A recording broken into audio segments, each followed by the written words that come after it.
Well, I think this might be the final video for this fountain for now. We've got everything all finished. Of course, we're gonna do a test run with some fire on it, but we'll add that in later on. As far as the original idea, we're finished.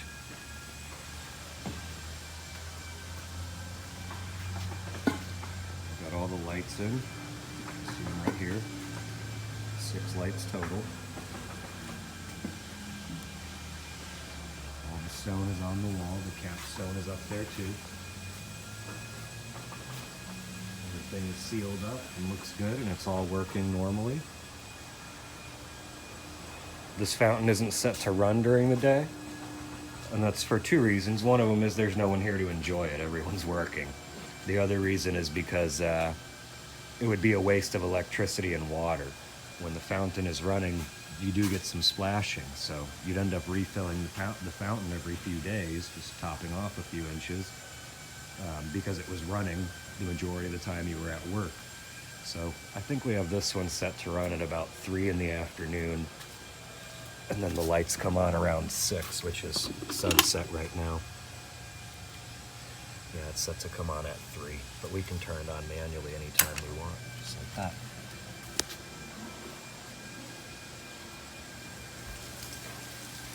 And the fountain starts right up, there's no delay. It just takes a minute for the water to get to the bottom and completely cover the wall.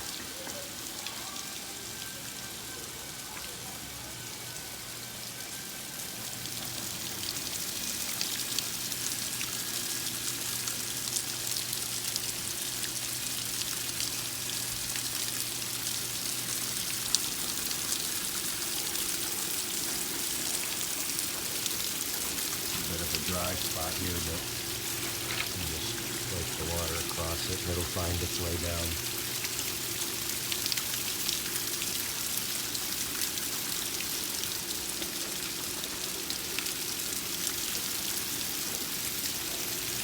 Fill that dry stuff in now.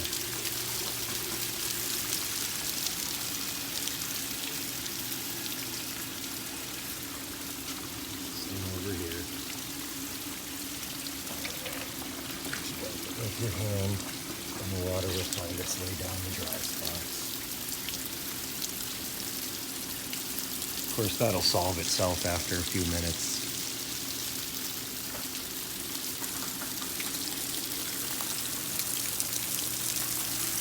And you can actually see the splashing that we get. Our client asked us to turn up the volume just a little bit last night, and I advised that we'll get a little bit more splashing the more you turn up the volume. So you can see on the deck here, just a little bit of droplet splashing. But if you let that run all day, you're going to lose a few gallons every day. I assume that the majority of it, because of the way that we sloped all of the stone, we dug it all up and re-leveled it. It sloped so that the majority of the water that splashes, we're starting to get it gathering a little more here. It should drain back in.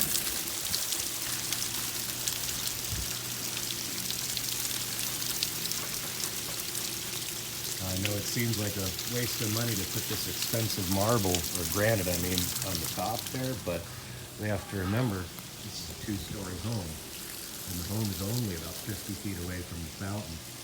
So they're going to be able to look down directly on it at night, which is why we did a little bit of extra work to make sure that the top of it looked just as good as everything else. I'm not tall enough to reach it because this thing's 8 feet tall, but I can reach my hand up.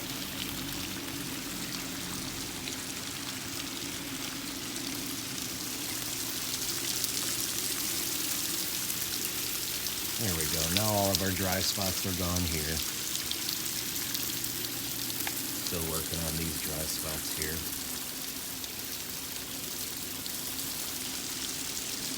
One of the hardest parts about engineering something like this is making sure that the flow is fairly even all the way across without being one smooth cascade. Remember, all the stones are unique shapes. They're natural stones. That's tough to make it flow right. And the other thing that we have to deal with is the overall size of the wall. There's plenty of designs out there for things that are half or a quarter this size, but there wasn't any design out there for something 16 feet wide and 18 feet tall. I'm sorry, 8 feet tall. 18 feet would be crazy. We also had to worry about, is the water going to drain from the top and jump down these stones, ending up outside of the fountain? We haven't had any problems like that. You can actually see this water that's here is just dew from last night. And on the outside edge, there's still dust there, so we're not losing any water outside of the fountain. It's the same on the other side. You can still see on the outside edges when we finished working, there's still some dust here. This part hasn't even gotten wet, which is great. It's always a concern, are you going to be able to contain all the water? We weren't sure because the height is so tall, we weren't sure if the splashing was going to be a problem and it's going straight into the swimming pool. So we went with 30 inches. Normally we would go with 24. We added an extra half a foot on there just to make sure that we didn't have excessive splashing and water loss, and it looks like we made a good choice. We still get the occasional fleck that's making it near the pool. But if we look at the water on the pool, you don't see many speckles hitting the pool, so we're not losing much water between the two features. So the next set of videos and pictures that we take is going to be putting in the fire underneath. We're going to have a row of fire burners climbing up the fountain, maybe only about 2 feet, so about a quarter of the height of the fountain. Flames licking at the water as it falls down. We also, during our test run last night, noticed that all of our landscape spotlights under the palm trees are much brighter than the submersible lamps that are in the fountain. So we're thinking we're gonna either add more submersible lamps just to brighten the whole feature up, or we're going to add a few more landscape spotlights. So instead of having 1, 2, 3 spotlights, each one of them which is supposed to face up the palm tree, we would add a 4th one here. And the 4th one would come to this corner and face upwards on the fountain, slightly under grade of the granite there. So something like this, giving a brighter spotlight on each side of the fountain, possibly even adding a 3rd one in the center right here facing upwards. And that's something that it's going to be very easy to experiment with, because the lights just clamp onto the landscape cable with a little twist down splicer. So these are very easy to move and remove and replace. So yeah, lighting and fire is going to be our next 2 things. We just haven't decided on exactly what's going to happen. We've also noticed some things like this portion of the stones seems to rise higher than the rest of them. That's just an optical illusion. They're not actually rising higher. That top set of stones there is just thicker stones. So we might grind those down a little bit. And then we're noticing this stone right here, that one sticks out a little bit further than it should. So maybe we would grind that down, and that would prevent the water from jumping over the lip of it. Just a few small things. So one of the big questions is going to be, where are the pumps located? How can I adjust the flow? We already know where the timers are located.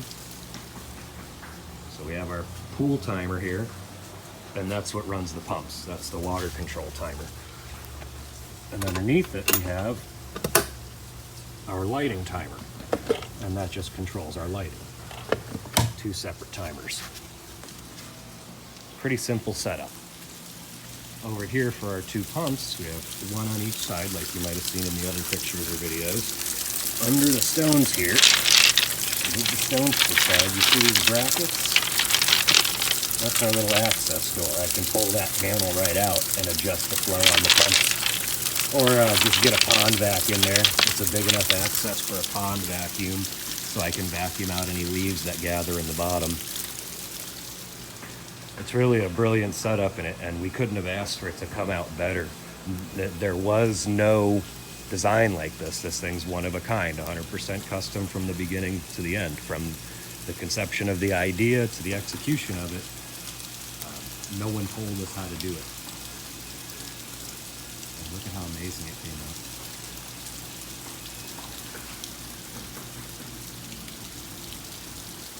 I wish I could get a bit further back and get some better images of it. But you can imagine if I'm standing here, this is going to be the kitchen windows. That's what you'll see outside of the kitchen. At night, you'll have the 6 lights shining up onto the wall and a spotlight under each one of the palm trees. We also have our 2 flaming lanterns. Those are fire lanterns with natural gas. Of course, we can't go upstairs to see what it looks like from the top, but I will ask my client about that soon. I want to get some images looking down on it, make sure it looks as good as I think it does. This row of windows is all the living area. This is the sitting room, the TV room. So from these windows, obviously, you have an excellent view of it.